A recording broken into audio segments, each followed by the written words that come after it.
స్టైల్లో మంచి టేస్ట్గా రోస్టెడ్గా, నెక్స్ట్ మంచి కమ్మటి చట్నీ, ఇవన్నీ ఇలా చేసుకుంటే మాత్రం ఎందుకు రావండి, బయట ఎందుకు కొనుక్కుంటాను చెప్పండి. నేనైతే మాత్రం బయట తిన్నాను, ఈ విధంగానే నేను చేసుకుంటాను టిఫిన్.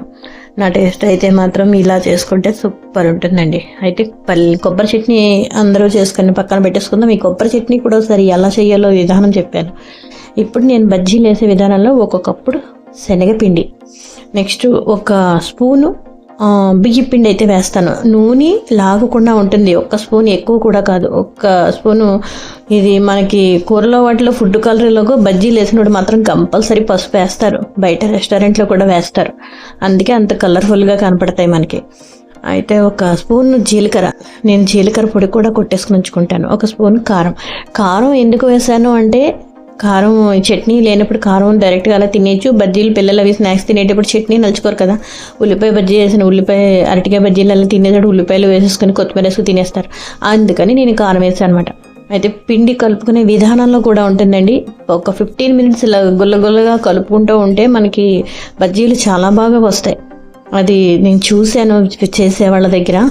నెక్స్ట్ మన ఇప్పుడు బజ్జీల బండి ఎలా కలుపుతారో అదనమాట. అయితే ఈ అరటికాయ కూడా తొక్క తీయనవసరం లేదు, బజ్జీలు వేసేటప్పుడు ఇలా సన్నగా ఇలా తరిగేసుకుంటే సూపర్ ఉంటుందండి. తొక్క తీస్తే విరిగిపోతుంది బజ్జీ వెంటనే, తొక్క తీయకుండా ఉంటేనే స్టిఫ్గా ఉంటుంది. నేనైతే మాత్రం ఈ విధంగా కత్తిపీట నాకు అలవాటు ఉంది, 2 విధాల అలవాటు ఉందండి, చాకు కత్తిపీట 2 కూడా నేను తరిగేసి పెట్టేస్తాను ఈ విధంగా అనమాట.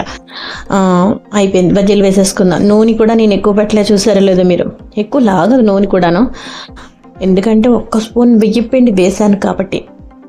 ఈ సింపుల్గా అయిపోతాయి బజ్జీలు, చాలా స్పీడ్గా అయిపోతాయండి బజ్జీలు అండి. అరటికాయ బజ్జీలు అంటే ఎవరు వచ్చినా సరే ఒక 5 కూర్చోబెట్టి 10 మంది కూర్చోబెట్టి వేసేసే ఇది చక్క బజ్జీలకే ఉంటుంది అన్నమాట, స్పీడ్ అనమాట. అన్ని టిఫిన్ల కన్నా ఈ టిఫిన్ అయితే మాత్రం చాలా బాగా స్పీడ్గా అయిపోతుంది.